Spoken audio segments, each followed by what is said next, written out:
आजच्या व्हिडिओमध्ये शिलाई करणाऱ्या महिलांसाठी 5 अशा फॅक्ट सांगणार आहे जे ऐकून तुम्ही हैराण व्हाल. फॅक्ट नंबर 1, जर एखादे कस्टमर शिलाई करण्यासाठी एखादा कपडा घेऊन आलं म्हणजे ब्लाऊज पीसचा, तर त्यांनी सांगितलं की हा जो कपडा आहे तर कधीही शिवा, तर आपण त्या कपड्याबाबत काहीही विचार करत नाही. तो कसा शिवायचा, कधी शिवायचा ह्याचा अजिबात विचार करत नाही. आणि बरेच दिवस झाल्यानंतर तो कस्टमर येतो आणि तो विचारतो की माझं शिवून झालं का, तर त्यावेळेस आपण तो कपडा शिवायचा ह्याचा विचार करतो. तोपर्यंत आपण त्या कपड्याचा विचार करत नाही. फॅक्ट नंबर 2, जर एखादं कस्टमर अचानक आलं, मला अर्जंट 2 तासात किंवा एका रात्रीत ब्लाऊज पाहिजे, तर पुढचं काही काम असो किंवा मागचं काही काम असो ते सगळं साईडला ठेवून आपण रात्रीचा दिवस करून तो ब्लाऊज अगदी रात्रीचे 12-1 वाजले 2 वाजले तरीसुद्धा तो ब्लाऊज कंप्लीट करून तयार करूनच आपण कितीही त्रास झाला ना तरीसुद्धा आपण तो ब्लाऊज तयार करून देतो. का, तर अर्जंट आहे.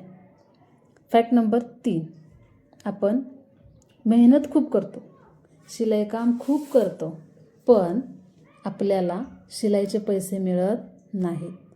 का, तर आपण उधारीच ब्लाऊज शिवतो.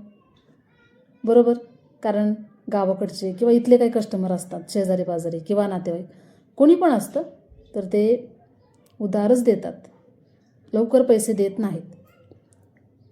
फॅक्ट नंबर 4, आपल्याला सर्व प्रकारच्या डिझाईन ब्लाऊज सगळं शिवता येतं, काही पाहिजे तसं शिवता येतं, पण स्वतःसाठी एकही ब्लाऊज शिवलेला नाही. बरोबर, सत्य परिस्थिती आहे. स्वतःसाठी ब्लाऊज शिवायचं म्हटलं की आपण असा वेळच काढत नाही, आपण दुसरीच काहीतरी कामं करत राहतो. बरोबर, त्याचबरोबर आपल्याला जर कस्टमरचं ब्लाऊज असेल तर ते आपण कधीही म्हणजे आपण शिवून देतो, लगेच तयार करतो. आणि जर आपल्याला एखाद्या वेळेस बाहेर अचानक कुठे जायचं असेल तेव्हा आपल्याला ब्लाऊजची म्हणजे आठवण येते की आपल्याला स्वतःसाठी ब्लाऊज शिवायला पाहिजे होता, तर आपण काय करतो, त्यावेळेस जेवढा वेळ भेटेल तेवढ्या वेळामध्ये तो ब्लाऊज तयार करतो. तो म्हणजे कसा, सिंपल, ना डिझाईन ना फिनिशिंग ना कुठलं काहीच, जसा आहे तसा. गोलगळा लावायचा, सिंपलमध्ये पटकन जसा उरकेल फास्टमध्ये तसा उरकायचा. का, तर आपल्याला इमर्जन्सी बाहेर जायचं असं त्यावेळेस स्वतःसाठी आपण काहीही विचार करत नाही. फॅक्ट नंबर 5, आपल्या गावाकडच्या लोकांना वाटतं की आपण शिलाई करणाऱ्या महिला आहोत. बरोबर, तर त्या खूप पैसे कमवतात. पण मला माझ्या प्रिय कस्टमरांना किंवा ज्या काही आहेत ना कस्टमर त्यांना मी सांगू इच्छिते की आपण जर पैसेच दिले नाहीत, बरोबर, तर आम्ही पैसे कसे जास्त कमवणार. आता एखादी मैत्रीण आली, नातेवाईक आलं तर ते काय म्हणणार, नाही मी पैसे देणार नाही. मैत्रीण आली तरी ती काय म्हणणार, मी अर्धेच पैसे देणार, अगदी 500 रुपये शिलाई असली ती बोलणार 250 रुपये देणार. नातेवाईक तर म्हणणार की नाही मी काय पैसे देणार नाही, तू म्हणजे नात्यातलीच आहेस ना, मी काय तुला पैसे देऊ, असं असतं. तर आता बघा, तुम्ही पैसेच देत नाही तर आम्ही कमवणार कसं. आता ही काय आपली नोकरी नाही आहे. बरोबर, हे आपलं काम आहे, त्याच्यावरती आपलं डिपेंड असतं की आपण किती कमवतो. बरोबर, तर कस्टमर आहेत, बरोबर, शेजारी पाजारी किंवा गावाकडचे कुठलेही कस्टमर आहेत, ते उधारच जास्त घेऊन जातात. मग तुम्ही उधार नेल्यावर आम्ही कसं कमवणार.